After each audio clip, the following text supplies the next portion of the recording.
لله رب العالمين. الصلاة والسلام على أشرف الأنبياء والمرسلين وخاتم النبيين رحمة للعالمين سيدنا ونبينا جد الحسن والحسين أبي القاسم محمد. اللهم صل على محمد وعلى محمد وعلى إمام المظفر وشجاع الغزنفر أبي شبير وشبر قاسم طوبى وصقر الذي سميتني أمي حيدر. اللهم صل على محمد وعلى محمد. أسد الله الغالب غالب على كل غالب إمام المشرق والمغارب مولانا ومولى الثقلين إمام بالحق أبي الحسنين علي بن أبي طالب. اللهم صل على محمد وعلى محمد وعلى أهل البيت الطيبين الطاهرين المعصومين المظلومين. ألا لعنة الله على غاصب حقوقهم ومنكر فضائلهم ومصائبهم وقتلتهم أجمعين. أما بعد فقد قال الله سبحانه وتعالى في كتاب محكم مجيد بسم الله الرحمن الرحيم كل من عليها فان ويبقى وجه ربك ذو الجلال والإكرام. صلوات. اللهم صل على محمد وعلى محمد. خدا رحمان سورہ رحمان میں ارشاد فرماتا ہے کل من علیہا فان، جو بھی اس دنیا میں موجود ہے اسے فنا ہونا ہے. دوسرے جملے میں کہتا ہے وَيَبْقَى وَجْهَ رَبِّكَ ذُو الْجَلَالِ وَالْإِكْرَامِ، باقی رہے گا اس کا چہرہ جو رب ہے اور ذو الجلال والاکرام ہے، جس میں جلال بھی ہے اور جلال کی حالت میں بھی کرم کرتا ہے. ابھی ایسا چہرہ کون سا ہے؟ دوسری آیت میں اللہ فرماتا ہے کلو شیء ہالک الا وجہ، ہر شے کو ہلاکت ہے سوائے اس کے کہ جو وجہ ہے. ایک چہرے کو ہلاکت نہیں ہے، وہ چہرے کو بقا ہے. شے کو ہلاک ہونا ہے، یا پھر یوں لیا جائے جو شے سے وجود میں آئی ہے اسے ہلاکت ہے، اسے فرار ہونا ہے. شے کیا ہوتی ہے؟ شے وہ ہوتی ہے جس کا کوئی وزن ہو، جسے ہم چھین سکتے ہوں، اسے شے کہتے ہیں. جیسے پانی کا وزن ہوتا ہے، مٹی کا وزن ہوتا ہے، پانی اور مٹی کو ہم چھین سکتے ہیں. اب جو بھی پانی اور مٹی سے وجود میں آیا ہے اسے فنا ہے. پھر لا شے کیا ہے؟ لا شے وہ ہے کہ جسے ہم چھو نہیں سکتے. لا شے نور ہوتا ہے، ہم نور کو چھین نہیں سکتے ہیں، نور کا کوئی وزن نہیں ہوتا ہے. اب جو بھی نور سے خلق ہوا ہے اس کے لیے بقا ہے، جو شے سے خلق ہوا ہے اس کے لیے فنا ہے. تو یہ نور سے خلق ہونے والے کون ہیں؟ جب یہی سوال محمد سے کہا گیا تو محمد نے کہا کہ کنت نبی و آدم بین الماء والطین. پھر کہا اولنا خلق اللہ نوری انا وعلی من نور واحد، اللہ نے سب سے پہلے ہمارے نور کو خلق کیا ہے. محمد نے کہا ہمارے نور کو، یہاں پر میرے نور کو نہیں کہا ہے. اللہ نے سب سے پہلے ہمارے نور کو خلق کیا ہے. انا وعلی من نور واحد، میں اور علی ایک ہی نور سے ہیں. اب اس کی مثال کہاں پر ملتی ہے؟ اس کی مثال دعوت ذو العشیر میں ملتی ہے. جیسے ہی اللہ کا حکم آیا اے محمد وانذر عشیرتک الاقربین، اپنے اقربا کو اسلام کی دعوت دو. محمد کوہ حرا سے اتر کر آئے، ابو طالب کے گھر کو آئے، علی کو بلایا اور کہا اے علی دعوت کا اہتمام کرو. گھر کس کا ہے؟ ابو طالب کا گھر ہے. اہتمام کون کر رہا ہے؟ ابو طالب کر رہا ہے. دعوت کون سی ہے؟ اسلام کی دعوت ہے. اب جو اسلام کی دعوت دے رہا ہے وہ کافر کیسے ہو سکتا ہے؟ صلوات پڑھ دیجیے.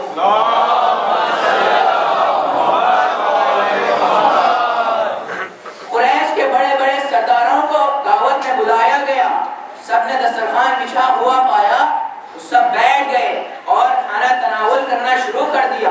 کسی نے یہ تک نہیں پوچھا کہ ہمیں یہاں کس لیے بلایا گیا ہے. یہاں پر ایک اور بات قابل ذکر ہے، مسلمان کافر کے ساتھ کھانا نہیں کھاتا ہے. کوئی یہ کوئی سی بھی جھوٹی روایت سے بتا دے کہ کیا علی نے ان کافروں کے ساتھ کھانا کھایا تھا؟ کیا محمد نے ان کافروں کے ساتھ کھانا کھایا تھا؟ کیا ابو طالب نے ان کافروں کے ساتھ کھانا کھایا تھا؟ ایک عیسائی مورخ لکھتا ہے کہ جب سب لوگ کھانا کھا چکے تو محمد کھڑے ہوئے اور کچھ بلندی پر گئے، سب لوگوں سے مخاطب ہوئے اور کوہ ابو قبیس کی طرف اشارہ کر کے کہا کہ اگر میں کہوں کہ اس پہاڑ کے پیچھے ایک لشکر ہے، وہ تم پر حملہ کرنے والا ہے، کیا تم مجھ پر یقین کرو گے؟ سب نے کہا اے صادق، اے امین، ہم تیری بات پر یقین کریں گے۔ پھر محمد نے کہا کہ اگر تم لوگ اس کے پیچھے جا کر تحقیر کرو اور تمہیں لشکر نظر نہ آئے تو کیا اس وقت بھی میری بات پر یقین کرو گے؟ تو سب نے بیک زبان ہو کر کہا اے یتیم عبداللہ، ہم سمجھیں گے کہ ہم اندھے ہو گئے ہیں، لیکن تیری بات کو کبھی جھوٹا نہیں سمجھیں گے۔ بس جب یہ محمد نے سنا کہ اپنی صداقت کی تصدیق ہو گئی ہے، محمد نے فوراً کہہ دیا قولوا لا الہ الا اللہ وانا محمد رسول اللہ، کہ کہو کہ اللہ ایک ہے اور میں محمد اللہ کا رسول ہے۔ یہ سننا تھا کہ ابو لہب کھڑا ہو گیا اور کہنے لگا ہم اپنے پرانے خداؤں کو چھوڑ کر ہمارے نئے خدا کی پرستش کیوں کریں؟ اس کی تعین میں سب لوگ اٹھ کر چلے گئے۔ دوسرے دن بھی دعوت کا اہتمام کیا گیا، لیکن دوسرے دن بھی ایسا ہی ہوا۔ لیکن تیسرے دن جب محمد کھڑے ہو کر کہنے لگے کہ کون ہے جو اللہ کی گواہی دے، کون ہے جو میرے رسالت کی گواہی دے گا، اس مرتبہ ابو لہب پھر سے کھڑا ہو گیا تھا کہ وہ سب کو واپس لے جانے لگا تھا۔ تبھی ابو طالب نے کہا کہ بیٹھ جا اور وہ سن جو میرا بیٹا تجھ سے کہنے والا ہے۔ اب محمد نے کہنے کا انداز بدل دیا۔ محمد نے کہا کہ جس کسی نے بھی میرے رسالت کی گواہی دی ہے میں اسے اپنا جانشین مقرر کروں گا۔ گواہی کون دیتا ہے؟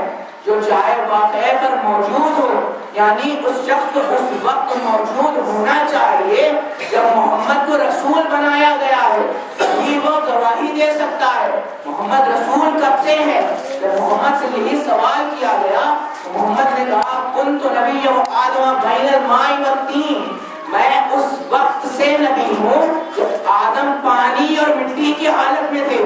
اب کسی کو یہ حق نہیں پہنچتا کہ محمد سے کہے کہ محمد 40 سال کے بعد نبی بنے ہیں۔ سلوات پڑھ لیجیے۔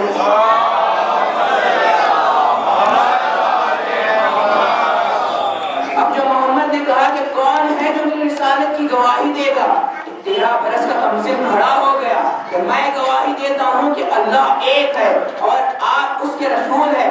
محمد نے اس بچے کو بٹھا دیا، دوسری مرتبہ سوال کیا، پھر سے وہی لڑکا کھڑا ہوا۔ محمد نے تیسری مرتبہ سوال کیا، پھر سے وہی لڑکا کھڑا ہو گیا۔ یہ محمد بار بار حجت کیوں کر رہے ہیں کہ کسی کو اپنا جانشین مقرر کر دے، تاکہ دوسرے دن کسی کو یہ کہنے کا موقع نہ ملے کہ علی تو خود کھڑے ہو گئے تھے، ہمیں تو موقع ہی نہیں ملا، ہم اٹھنے والے تھے۔ علی نے اٹھ کر گواہی دی تو محمد نے کہا اے علی، تم ہی میرے وصی ہو، تم ہی میرے بھائی ہو، تم ہی میرے خلیفہ ہو۔ صلوات پڑھیے۔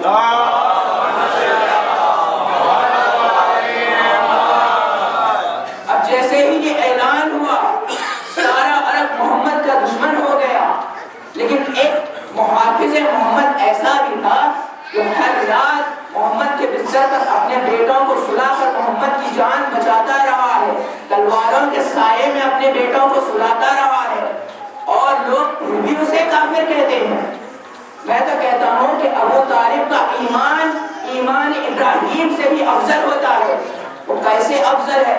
ابراہیم نے کچھ لمحوں کے لیے اپنے بیٹے کو چھری کے نیچے رکھا تھا، اور ابو طالب 3 سال تک یعنی 1000 راتوں تک اپنے بیٹوں کو تلواروں کے سائے میں سلائے رہتے ہیں۔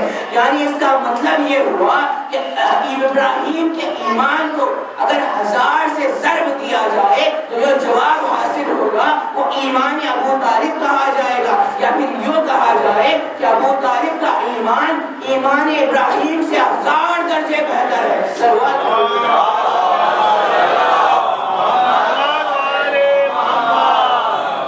لیکن جب ابو طالب کی وفات ہو گئی تو کفار قریش نے مل کر منصوبہ بنایا کہ محمد کو قتل کر دیا جائے۔ تو منصوبہ بن گیا۔ اللہ نے محمد سے کہا کہ اے محمد، مکے کو چھوڑ دو، مکے سے یثرب کی جانب ہجرت کر جاؤ اور علی کو اپنے بستر پر سلا جاؤ۔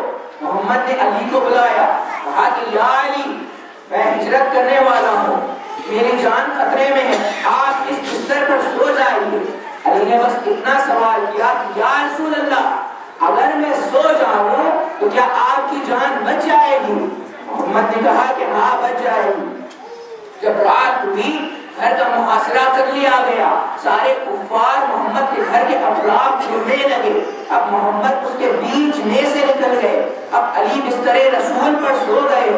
ہر کوئی کھڑکی میں سے جھانکتا جاتا ہے، کہتا ہے کہ محمد سو رہے ہیں، وہ کہتا ہے محمد سو رہے ہیں۔ کس طرح پہچانا کہ وہی نور ہے، وہی سونے کا انداز ہے۔ یہ انداز سونے کا اللہ کو بہت پسند آیا۔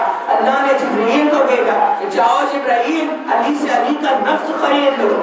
جبرائیل زمین پر آئے، جب دھونے والے کے سر پر سے چادر کو ہٹایا تو جبرائیل چونک گئے، کہا کہ یہ تو میرا بھی استاد ہے۔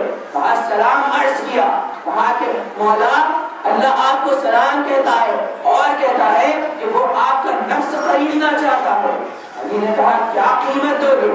جبرائیل نے کہا کہ آپ کیا قیمت لو گے؟ علی نے کہا جو وہ چاہے دے گے، جو اس کی مرضی ہو دے دے۔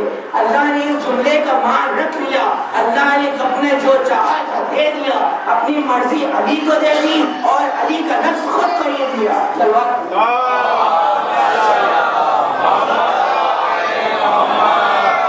دوسرے دن جب صبح ہوئی تو سب لوگ گھر میں دروازہ توڑ کر داخل ہو گئے۔ دروازہ توڑنا کافروں کا شیوا ہے، رسول کے گھر کا دروازہ۔ جب داخل ہو گئے تو دیکھا کہ علی ٹھہرے ہوئے ہیں، سب چونک گئے، کہنے لگے کہ علی رسول اللہ محمد کے پاس میں نے ایک امانت رکھائی تھی، وہ لینے آیا ہوں۔ کسی نے کہا کہ میں اپنا قلم چھوڑ گیا تھا، وہ لینے آیا ہوں۔ علی تمام امانتیں لوٹا کر رسول اللہ کے پاس اس جگہ پر چلے گئے جہاں رسول اللہ علی کا انتظار کر رہے تھے۔ اب یثرب میں داخل ہو گئے، لیکن کفار کی شورش انگیزیاں کبھی ختم نہیں ہوئی۔ انہوں نے پھر سے منصوبہ بنایا کہ مدینے پر حملہ کیا جائے۔ اسی طرح جنگ بدر برپا ہوئی ہے۔ جنگ بدر میں دونوں صفیں جب بند گئی تھی تو ابو سفیان نے اپنا ایک بت عزا لا کر میدان کے بیچ میں کھڑا کر دیا۔ قریش میں روایت تھی کہ جب بھی کوئی جنگ کرتے تھے تو اپنے کوئی نہ کوئی بت کو میدان جنگ میں لے آتے تھے اور کہتے تھے کہ یہ ہمیں فتح نصیب کرے گا۔ یہ بت بھی ایسے غیرتدار تھے کہ جنگ میں ٹکڑے ٹکڑے ہو جاتے تھے لیکن کبھی بھاگ کر نہیں جاتے تھے۔ ابو سفیان نے بت کو لا کر کھڑا کیا اور مسلمانوں سے مخاطب ہو کر کہا ان العزا ولا عزا لهم، کہ ہمارے پاس عزا ہے اور تمہارے پاس کوئی عزا نہیں ہے۔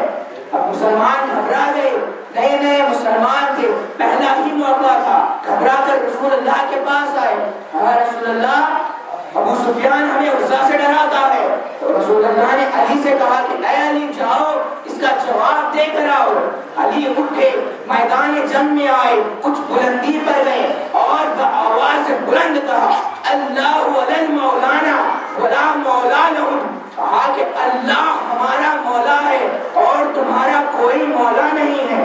اللہ کو یہ جملہ اتنا پسند آ گیا کہ جبرائیل سے فوری آیت بھیج دی کہ اللہ مومنوں کا مولا ہے اور بے شک کافروں کا کوئی مولا نہیں ہوتا ہے۔ اب ہل جزاء الاحسان الا الاحسان کا مخاطب اللہ یہ کیسے قابل کر دے کہ علی کو اپنے اوپر احسان کرنے دے، اللہ کو علی کا احسان چکانا ہے، کس طرح چکائے؟ کہا اللہ نے کہا کہ اے علی تو نے مجھے 700 کافروں کے سامنے مولا کہا ہے، میں تجھے 1.25 لاکھ مسلمانوں کے سامنے مولا کہلواؤں گا۔ کس طرح مولا کہلوایا ہے کہ کھجاووں کا منبر سجا ہوا ہے، 1.25 لاکھ مسلمان بیٹھے ہوئے ہیں، سورج چمک چمک کر سننے لگا، زمین میں نیا سبزہ اگایا، تارے خیر میں چمکنے لگے، پھول مہکنے لگے، کلیاں کھلنے لگی، حوروں نے جنت کو آراستہ کیا، ملائکہ نور کی بارش کرنے لگے۔ محمد نے علی کو ہاتھوں پر بلند کیا،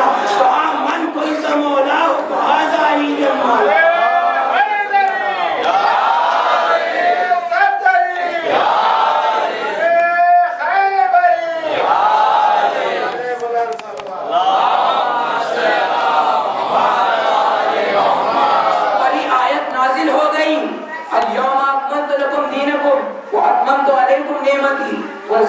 اسلام دین، کہ آج دین مکمل ہو گیا، نعمتیں تمام ہو گئی اور اللہ دین اسلام اسلام کا آغاز دعوت ذوالعشیر سے ہے اور اسلام کا کمال فقیر میں ہے. اسلام کے آغاز میں لا الہ الا اللہ اور محمد رسول اللہ کی دعوت دی گئی تھی، لیکن اسلام کے کمال میں قدیر میں علی ولی اللہ کا حکم دیا گیا ہے. جب منزل نور پر آ گئے ہیں تو ایک بات ہے کہ رسول اللہ کا کوئی سایہ نہیں تھا. اصحاب اس پر بہت مباحثہ کرتے تھے کہ رسول اللہ کا سایہ کیوں نہیں ہے. تو ایک جلیل و قدر صحابی نے کہا کہ رسول اللہ کا سایہ اس لیے نہیں ہے کہ کہیں ہمارے قدم رسول کے سائے پر نہ پڑ جائے اور بے حرمتی نہ ہو. اسی صحابی نے اصحاب اور آل کے فرق کو بتلا دیا ہے. کس طرح بتایا ہے کہ جس کے قدم رسول کے سائے پر بھی نہ پڑے اسے صحابی کہتے ہیں، اور جس کے قدم مہر نبوت خود چومے اسے حسین کہتے ہیں.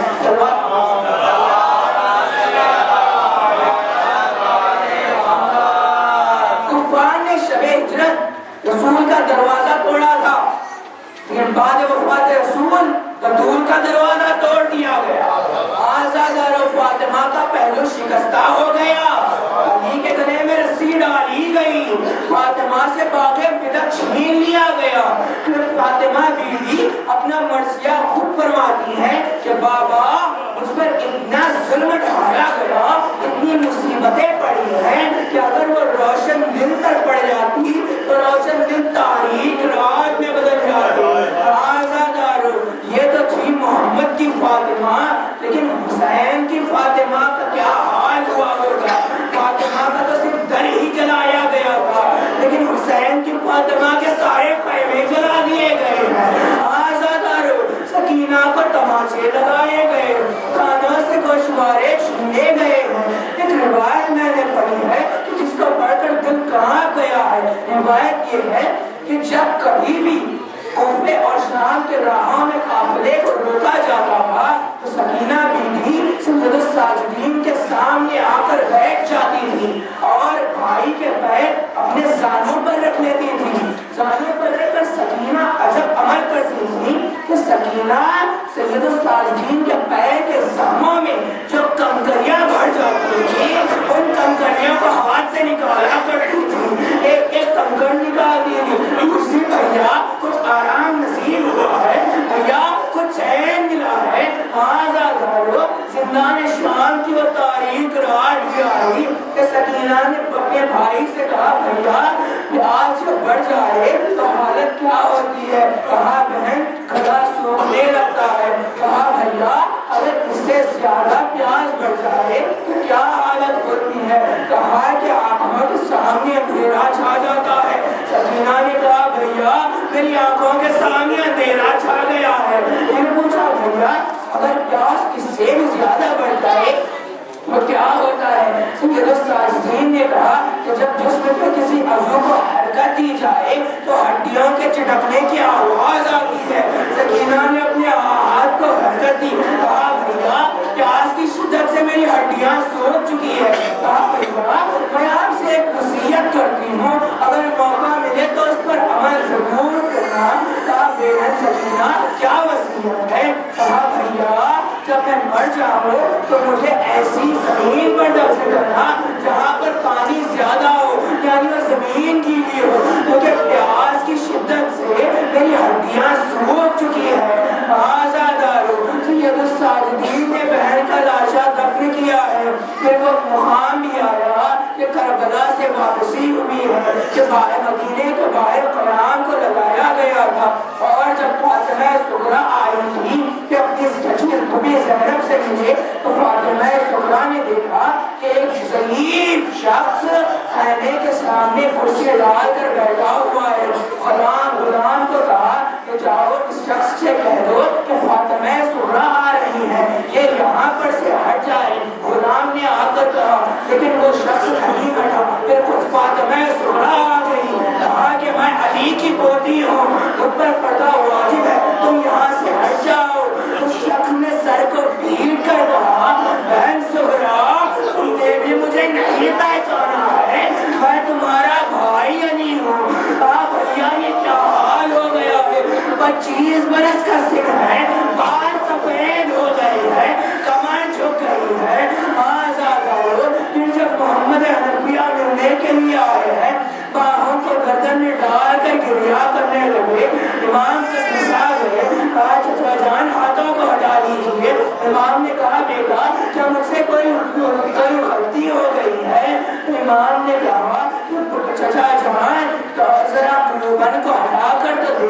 دیکھیے اب جب محمد حنفیہ نے گھوڑن کو ہٹا کر دیکھا تو کش کھا کر گر گئے. کا زخم ابھی بھی تازہ ہے. ایسے بیمار امام کو آج جب زہر دے کر شہید کر دیا گیا. زہر بھی ایسا زہر تھا جو امام حسن کو دیا گیا تھا. جو پتھر پر گر جائے تو پتھر ریزہ ریزہ ہو جائے گا. امام تڑپ کر شہید ہو گئے. کربلا کے عزادار کا ماتم ہے. امام محمد باقر جب حسن دے رہے تھے تو ایک درہ بلند کر کے رونے لگے. لوگوں نے واپس آ کر پوچھا مولا آپ پر سے واقعات کربلا گزرے ہیں پھر آپ گریا کیوں کر رہے ہیں؟ پھر امام نے کہا کہ تم نے وفا نہیں کی ہے. میرے بابا کی مشت پر ابھی بھی کٹوں کے نشان تھے. امام کو حسن دیا گیا, کفن پہنایا گیا اور دفن کیا گیا. میں کہوں گا مولا آپ کا بیٹا تو موجود